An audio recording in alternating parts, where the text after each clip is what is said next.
Hello everyone, कैसे हैं आप सब। हमने एक सीरीज स्टार्ट की है जिसमें हम इनकम टैक्स के डिडक्शन और एग्जम्पशन के सारे सेक्शन वन बाय वन करके डिस्कस करने वाले हैं। हमने पहले स्टार्ट किया है इनकम टैक्स का डिडक्शन, जिसमें हम ऑलरेडी कुछ सेक्शन जो है वो डिस्कस कर चुके हैं और चैनल पर अपलोड भी कर चुके हैं, जैसा कि आप देख सकते हैं। ठीक है, आज इस वीडियो में हम डिस्कस करने वाले हैं सेक्शन 80G।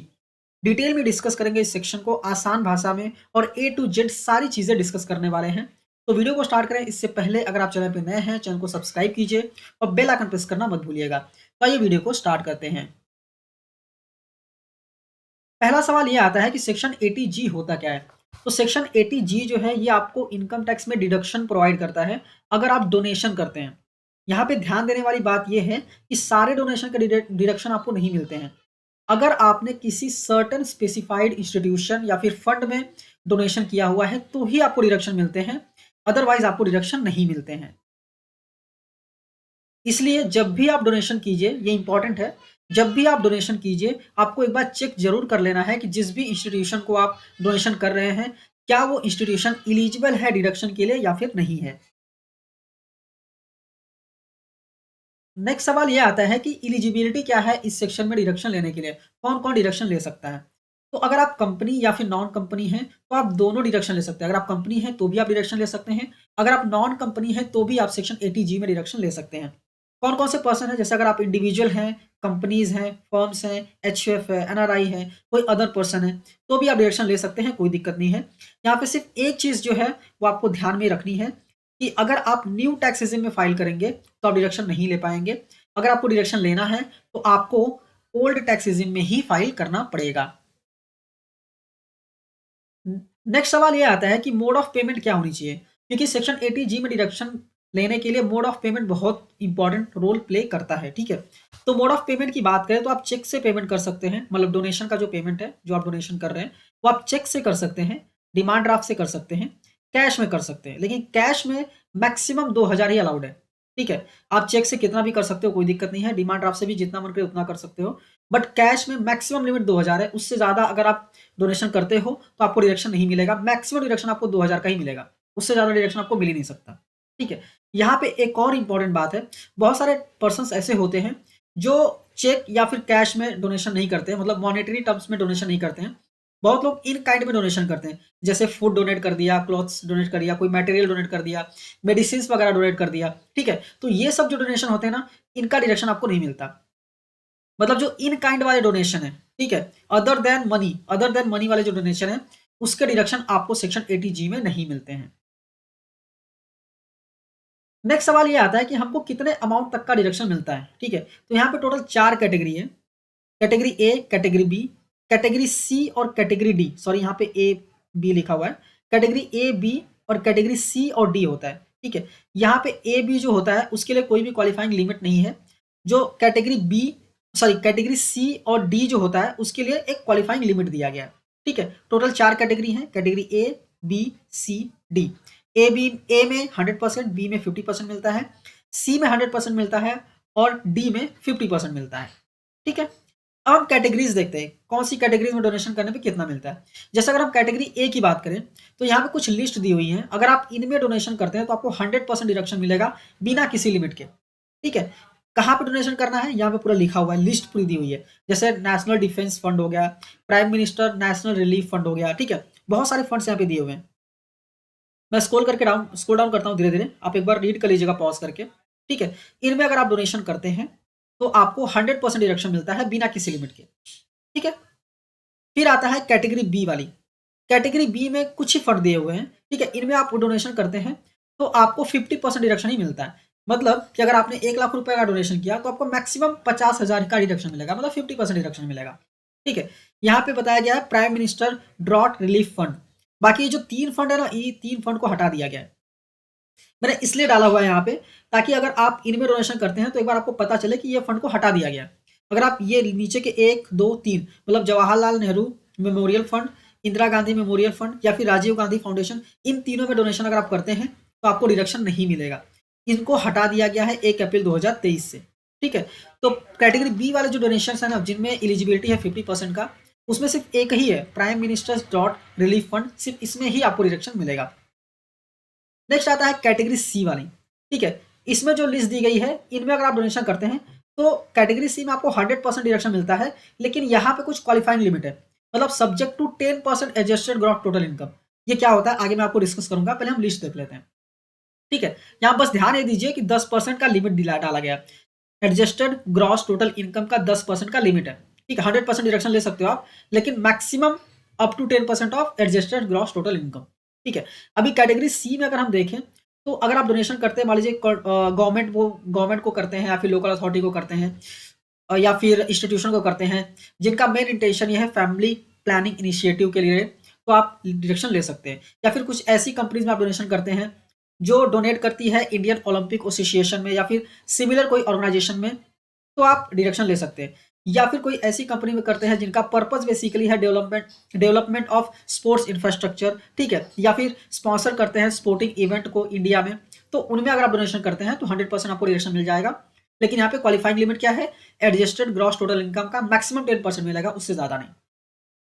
फिर आता है कैटेगरी डी। कैटेगरी डी क्या बोलता है कि यहाँ पे आपको 50% डिडक्शन मिलेगा, लेकिन सेम लिमिट यहाँ पे भी दिया गया है, 10% of adjusted gross total income. ठीक है, उससे ज्यादा आपको नहीं मिलेगा, और 50% तक आप मैक्सिमम ले सकते हैं। इसके बाद अगर हम देखें तो यहाँ पे कहाँ पे डोनेशन करना पड़ेगा जहाँ पे हमको मिलेगा, तो यहाँ पे अगर आप डोनेशन करते हैं गवर्नमेंट को, ठीक है, लोकल अथॉरिटी को, या फिर चैरिटेबल पर्पस को, बट उनका जो इंटेंशन है वो फैमिली प्लानिंग प्रमोशन पे नहीं है, ठीक है, तो आपको 50% मिलेगा। अगर फैमिली प्लानिंग प्रमोशन पे है तो 100% मिलेगा। देखिए यहाँ पे आता है फैमिली प्लानिंग इनिशिएटिव क्या है, तो 100% तक मिलेगा, अगर नहीं है तो 50% मिलेगा। ठीक है, या फिर आप कंट्रीब्यूट करते हैं किसी इंडियन अथॉरिटी को जो कि डेडिकेटेड है बेसिकली हाउसिंग डेवलपमेंट में, अर्बन डेवलपमेंट में, विलेज को इन्हांस करने के लिए, तो उसमें 50% का डिडक्शन आपको मिलने वाला है। या फिर आप ऐसी कंपनी में इन्वेस्टमेंट्स करते हैं, मतलब डोनेशंस करते हैं, जिनका बेसिकली मेन इंटरेस्ट या फिर मेन एम जो है वो माइनॉरिटी के कम्युनिटी के तरफ है, तो वहाँ पे भी आप 50% का डिडक्शन ले सकते हैं। ठीक है, या फिर आप फंडिंग वगैरह करते हैं जहाँ पे रिपेयर्स या फिर रिनोवेशन किया जा रहा है रिलीजियस साइट, जैसे टेम्पल्स, मॉस्क और गुरुद्वारा, चर्च और अदर्स, तो वहाँ पे भी आप 50% डिडक्शन ले सकते हैं, लेकिन यहाँ पे सब्जेक्ट टू लिमिट है 10% of adjusted gross total income. ठीक है, बस ये ध्यान दीजिएगा कि ये जो सेक्शंस है ना, सेक्शन 80G, इनमें डिडक्शन लेने के लिए बहुत सारी कॉम्प्लेक्सिटीज आती हैं, बट एक बार आप प्रॉपर्ली समझ गए ना, तो फिर कोई दिक्कत नहीं है, आप आराम से डिडक्शन ले सकते हैं, कोई प्रॉब्लम नहीं है। जैसा कि मैंने आपको बताया, कैटेगरी सी जो है, कैटेगरी सी और कैटेगरी डी में यहाँ पे 10% of adjusted gross total income का लिमिट है। तो अभी सवाल ये आता है कि एडजस्टेड ग्रॉस टोटल इनकम होता क्या है, तो यहाँ पे देखिए मैं आप नीचे बता रहा हूँ कि एडजस्टेड ग्रॉस टोटल इनकम वो इनकम होता है जहां पे आपको पहले आपका पूरा इनकम ऐड कर लेना है, सारे हेड्स वाले जो इनकम है सारे ऐड कर लेने हैं। ऐड करने के बाद आपको क्या क्या चीजें लेस करनी है, सेक्शन 80 से लेके सेक्शन 80U के जो डिडक्शन है, 80G को छोड़ के वो सारे लेस करने हैं। इसके बाद ऐसे इनकम जिस पे टैक्स आपको नहीं पे करना है वो आपको लेस करना है। लॉन्ग टर्म कैपिटल गेन है तो उसको हटा दीजिए, शॉर्ट टर्म कैपिटल गेन है उसको हटा दीजिए, और कोई इनकम है जो ये सेक्शन दिया गया है उसको हटा दीजिए। वो हटाने के बाद जो आपका इनकम बचता है वो आपका होता है एडजस्टेड ग्रॉस टोटल इनकम। जैसे अगर मैं एग्जांपल लूँ एक, तो यहाँ पे मान लीजिए आपका ग्रॉस टोटल इनकम 15 लाख रुपए है, और आपका short term capital gain 2 lakh है, long term capital gain 1 lakh है, आपका सेक्शन 80C का डिडक्शन है 1.5 लाख रुपए, और सेक्शन 80D का डिडक्शन है 50,000 रुपए। ठीक है, तो ये जो जितने भी है ना सारे लेस करने के बाद जो बचता है उसको हम कहते हैं एडजस्टेड ग्रॉस टोटल इनकम। अभी इसका 10% मतलब 1 लाख, मतलब अगर आप कैटेगरी सी या फिर कैटेगरी डी में आते हैं तो आप मैक्सिमम 1 लाख तक का ही डिडक्शन ले सकते हैं। आप कितना भी डोनेशन कीजिए, मैक्सिमम 1 लाख तक का, ठीक है, उससे ज्यादा आप डिडक्शन नहीं ले पाएंगे। ठीक है, आई होप आपको ये क्लियर हो गया होगा। नेक्स्ट सवाल ये आता है कि हमने डोनेशन तो कर दिया, ठीक है, डोनेशन करने के बाद अभी मुझे अगर इनकम टैक्स में डिडक्शन लेना है तो मुझे क्या क्या चीज़ें रिक्वायर्ड होंगी।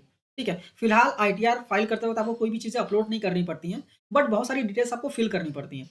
तो आपको क्या करना है, बेसिकली जब भी आप डोनेशन करते हैं तो आपको रिसिप्ट ले लेनी है।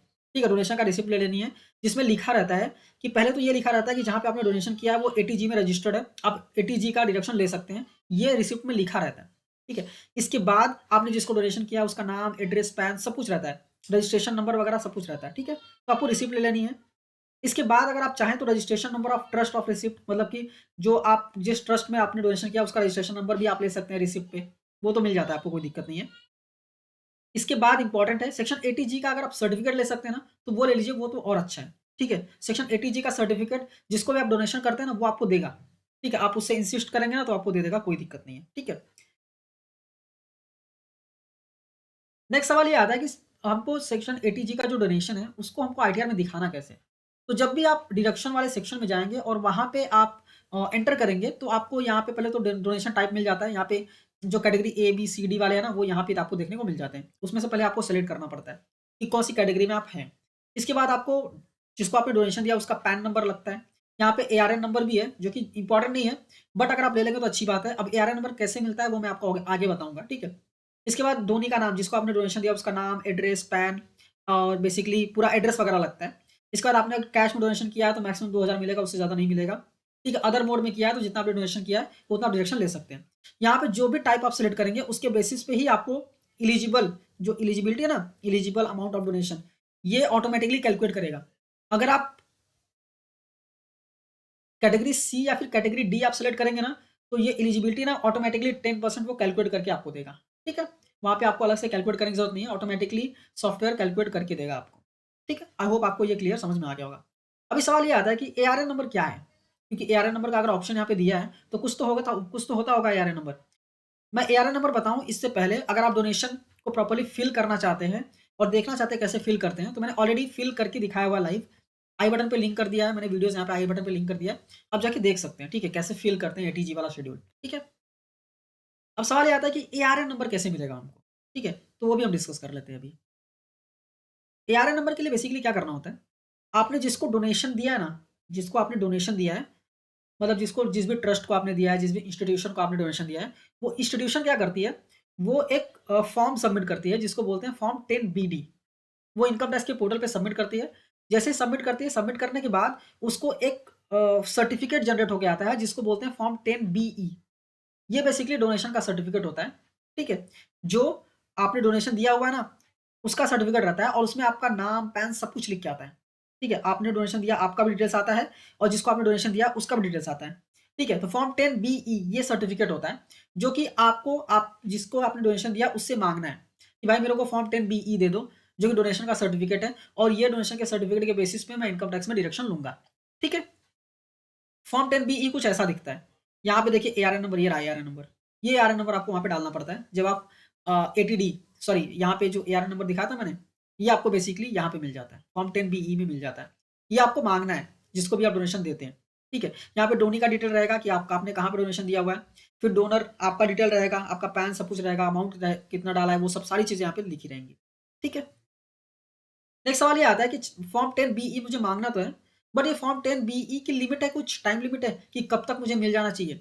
तो एक फाइनेंशियल ईयर एंड होने के बाद 31 मई लास्ट डेट रहता है, ठीक है? लास्ट डेट रहता है कंपनीज को कि वो सर्टिफिकेट को इशू कर दें, ठीक है? तो जैसे ही फाइनेंशियल ईयर खत्म हो जाता है और आप आईटीआर फाइल करने जाते हैं, जनरली लोग आईटीआर फाइल जून जुलाई में ही करते हैं, जून जुलाई में ही करते हैं क्योंकि तब तक सारी चीज़ें अपडेट हो जाती हैं, ठीक है? तो 31 मई तक कंपनीज जो है वो आपको इशू कर देंगी सर्टिफिकेट। अब जब भी आईटीआर फाइल कीजिए, कंपनीज जिनको आपने डोनेशन दिया हुआ है, ठीक है? जो भी इंस्टीट्यूशन है जिसको भी आपने डोनेशन दिया हुआ है, उसको आप बोलिए कि मेरे को फॉर्म 10 बीई दीजिए, ठीक है? जो कि सर्टिफिकेट होता है। आप फॉर्म 10 बीई माँगिए, इसके बाद आप अपना आईटीआर फाइल कर सकते हैं, ठीक है? तो मैं उम्मीद करता हूँ कि आपको ये सारी चीज़ें प्रॉपर्ली समझ में आ गई होंगी। फिर भी आपको कोई भी डाउट है, तो मुझे आप कमेंट करके पूछ सकते हैं। ये वीडियो अच्छी लगी है तो इस वीडियो को लाइक कीजिए, अपने दोस्तों के साथ भी शेयर कीजिए और ऐसी ही वीडियोज़ को देखने के लिए चैनल को सब्सक्राइब करना मत भूलिए। मेक श्योर कि आप चैनल को सब्सक्राइब कीजिएगा क्योंकि हम सारे सेक्शन वन बाय वन करके डिस्कस करने वाले हैं। जैसा कि मैंने आपको बताया, सेक्शन 80 ई से रिलेटेड जितने भी सेक्शन हैं, सारे सेक्शन डिस्कस कर चुके हैं। जैसे अगर आप देखेंगे सेक्शन 80 ई, डबल ई ए, डबल ई बी सारे डिस्कस कर चुके हैं। 80 डी के देखें तो 80 डी, फिर 80 double D, 80 D D B ये भी डिस्कस कर चुके हैं और 80 डी से रिलेटेड एक सेक्शन है 80 यू, वो भी डिस्कस कर चुके हैं, ठीक है? तो अभी 80 जी से रिलेटेड जितने भी सेक्शन है ना, 80 जी, डबल जी, ठीक है? सारे हम डिस्कस करने वाले हैं और इवन मैंने जैसा कि आपको बताया डिडक्शंस के जितने भी सेक्शन है सारे डिस्कस करेंगे। फिर एग्जम्पशन के सारे सेक्शन डिस्कस करेंगे सो दैट कि आपको वीडियोज़ मिलती रहें और आप सेक्शंस को देखते रहें कि सेक्शंस कैसे वर्क करते हैं और अगर आप वीडियोज़ देखेंगे तो आपको पहले से एक आइडिया रहेगा कि कौन-सा सेक्शन आपके लिए एलिजिबल है। सो दैट आप एक अपना टैक्स प्लानिंग भी कर सकते हैं और अपना काफ़ी टैक्स आप बचा भी सकते हैं, ठीक है? और एक अनाउंसमेंट और है, हम म्यूचुअल फंड में इन्वेस्टमेंट्स भी करवाते हैं, तो अगर आप म्यूचुअल फंड में इन्वेस्टमेंट करने में इंटरेस्टेड हैं, तो डेफिनिटली आप हमसे कॉन्टैक्ट कर सकते हैं। आप हमें टेलीग्राम पे मैसेज कर सकते हैं, इंस्टाग्राम पे आप हमें मैसेज कर सकते हैं, लिंक आपको सारे वीडियो के डिस्क्रिप्शन में मिल जाएँगे, ठीक है? हम आपको एक्सप्लेन करेंगे म्यूचुअल फंड्स कैसे वर्क करते हैं, म्यूचुअल फंड्स क्या होते हैं। इसके बाद हम आपका म्यूचुअल फंड में इन्वेस्टमेंट्स करा के देंगे, ठीक है? और हम आपको एप्लीकेशन भी प्रोवाइड करेंगे जिससे कि आप अपने इन्वेस्टमेंट्स को ट्रैक कर सकें और हम भी आपके इन्वेस्टमेंट्स को ट्रैक कर सकें, सो दैट कि हम टैक्स प्लानिंग भी आपका कर सकें कि म्यूचुअल फंड जब आप लॉन्ग टर्म में जब सेल करने जाएँ तो आपको ज़्यादा से ज़्यादा टैक्सेस वगैरह ना पे करना पड़े या फिर आपको टैक्सेस ना देना पड़े, ठीक है? तो वो प्लानिंग भी हम करके देते हैं, सो दैट आपको एक अच्छा खासा बेनिफिट भी वहाँ पे मिल जाता है। तो मिलते हैं नेक्स्ट वीडियो में, thank you for watching and all the best.